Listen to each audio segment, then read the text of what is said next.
Hello students, my name is Ajay Sahu. Resources and development. This is our chapter. The topic is our resource planning. Resource planning is the judicious use of resources. Resources planning becomes more important in a country like India where resources are not distributed properly. यानी कि भारत जैसे देश में और भी जैसे जगह है जहाँ पे रिसोर्स की प्लानिंग करना बहुत ही ज़रूरी होता है, क्योंकि रिसोर्स जो होते हैं वो काफ़ी कीमती होते हैं और उनका प्रॉपर यूज़ करना बहुत ही ज़रूरी होता है और उनके प्रॉपर यूज़ के लिए प्रॉपर डिस्टर्बेंट जो होना बहुत ही आवश्यक है. For example, many states are rich in minerals and deficient in other resources. Such as Jharkhand is rich in minerals but there is problem of drinking water and other facilities. यानी कि झारखंड जो है वो मिनरल्स के मामले में रिच है, यानी कि मिनरल्स के मामले में वो बहुत ही ज़्यादा रिच है, वहाँ पर रिसोर्स है, लेकिन वहाँ पे जो दूसरी फैसिलिटी जैसे ड्रिंकिंग वाटर की और तरह की जो सुविधाएं हैं वहाँ पे इसकी कमी है. Arunachal Pradesh has plenty of water but lack of other development because of lack of resources. और देखिए दूसरा एग्जांपल अरुणाचल प्रदेश, जहाँ पे पानी की अधिकता है लेकिन वहाँ पे दूसरे डेवलपमेंट की कमी है और जिसके वजह से because of lack of resource वो भी संसाधन की वहाँ पे कमी देखी जाती है. These types of discriminations can be reduced or completely vanished with proper planning of judicious use of resources. Resource planning in India. Resources can contribute in proper development only with a good planning, keeping the technology, skill, and institution in mind. Resources planning in India is one of the most important goals right from its first 5 years plan. Following are the main points of resource planning. नीचे जो है ये तरीके दिए हुए हैं. These are the methods by which we can plan our resources, that how we can use it. Making up inventory of resources after their region wise identification across the country. The second one, making up the planning structure with appropriate technology, skill and institutions. And third, matching of resource plan with development plan. These are the three methods by which we can plan to our resources which are found in the India. Now, conservation of resources. Why we need the conservation of resources? Overuse of resources create many socio-economic problems. Many leaders and thinkers have been advocating for the judicious use and conservation of resources. यानी कि हमारे देश में जो है resources के over use को भी बचाना है, क्योंकि प्रॉपर तरीके से रिसोर्स का यूज़ करना काफ़ी ज़रूरी है.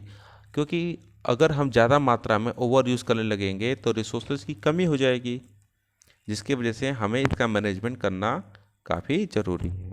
Gandhi ji told there is enough of everybody's need and not for anybody's grid.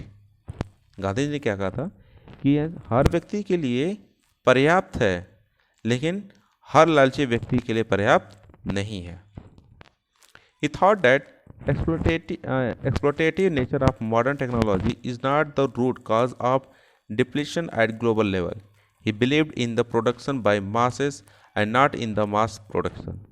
Thus, conservation of resources at various levels becomes most important. Resources can be conserved only with their judicious use. Now, our topic is land resources.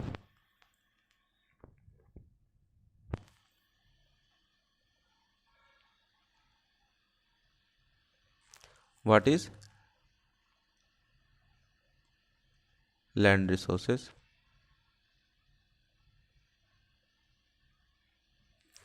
एक और चीज़ है,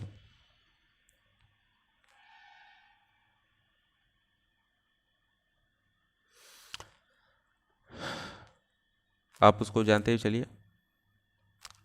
At the international level, The Club of Rome advocated resource conservation for the first time in a more systematic way in 1968. इस बात को याद रखिएगा.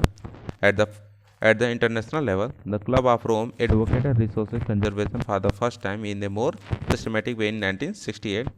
Subsequently, in 1974, Gandhian philosophy was once again presented by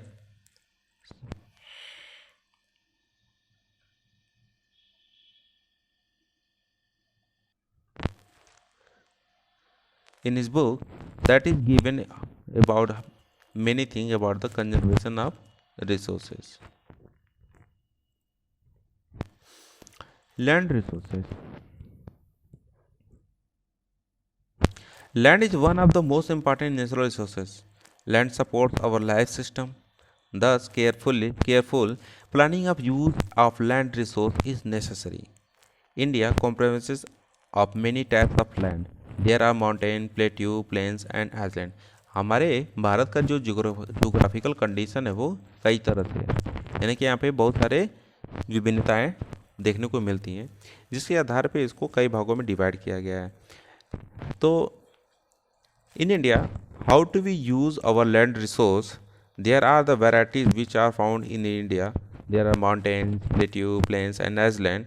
Okay, so let's talk about the mountains. In India, there are about 30% of land area in the form of mountain. Bharat में जो है 30% जो land area है वो mountain के form में है. Mountain supports the perennial flow of rivers which carry fertile soil, facilitate irrigation and provide drinking water. Plain. About 43% of land area in India is in the form of plains, यानी कि भारत में जो है total area का 43% क्या land क्या है, वो प्लेन में है. Plains provide facilities for agriculture, building of industries and houses etcetera. Plateau.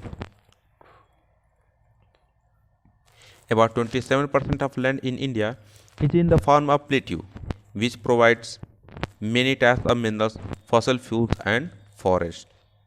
तो यहाँ पे देख रहे हैं, यहाँ पे जो तीनों चीज़ें वो काफ़ी इम्पॉर्टेंट है, mountains, plains and plateau.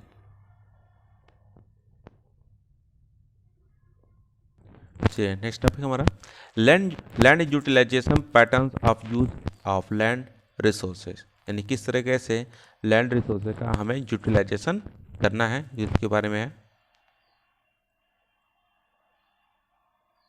Forest. First, forest. Second, land not available for cultivation. There are two types of land which are not used for agriculture purpose. यहाँ पे दो तरह का लैंड है जिसको एग्रीकल्चर पर्पज के लिए यूज़ नहीं किया जाता, जैसे बारेन एंड वेस्ट लैंड. ठीक है, बारेन एंड वेस्ट लैंड जो है नहीं यूज़ किया जाता. दूसरा है land use for buildings, road, factories etcetera for non agriculture purpose.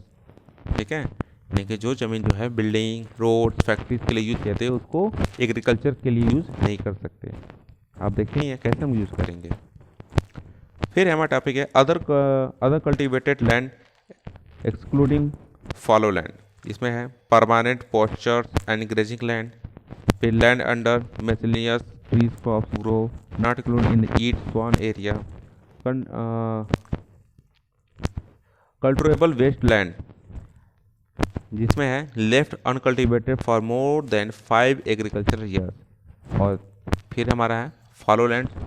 Current fallow left without cultivation for 1 और less than 1 agricultural year. Other than current fallow left uncultivated for the past 1 to 5 agriculture years. Net sown area which is sown at least once in year is called net sown area. Gross cropped area sown more than once in an agriculture year plus net sown area is known as grass cropped area. तो इस तरीके से आप जो है बहुत सारी चीज़ें समझ रहे हैं, देख रहे हैं कि किस तरीके से लैंड का यूटिलाइजेशन इंडिया में हो रहा है, कि कब वहाँ पे कहाँ खेती हो रही, कहाँ नहीं रही, खेती हो रही कितने समय पर हो रही है, परमानेंट हो रही कि नहीं हो रही है, कि 1 साल के लिए कि 5 साल के लिए हो रही है.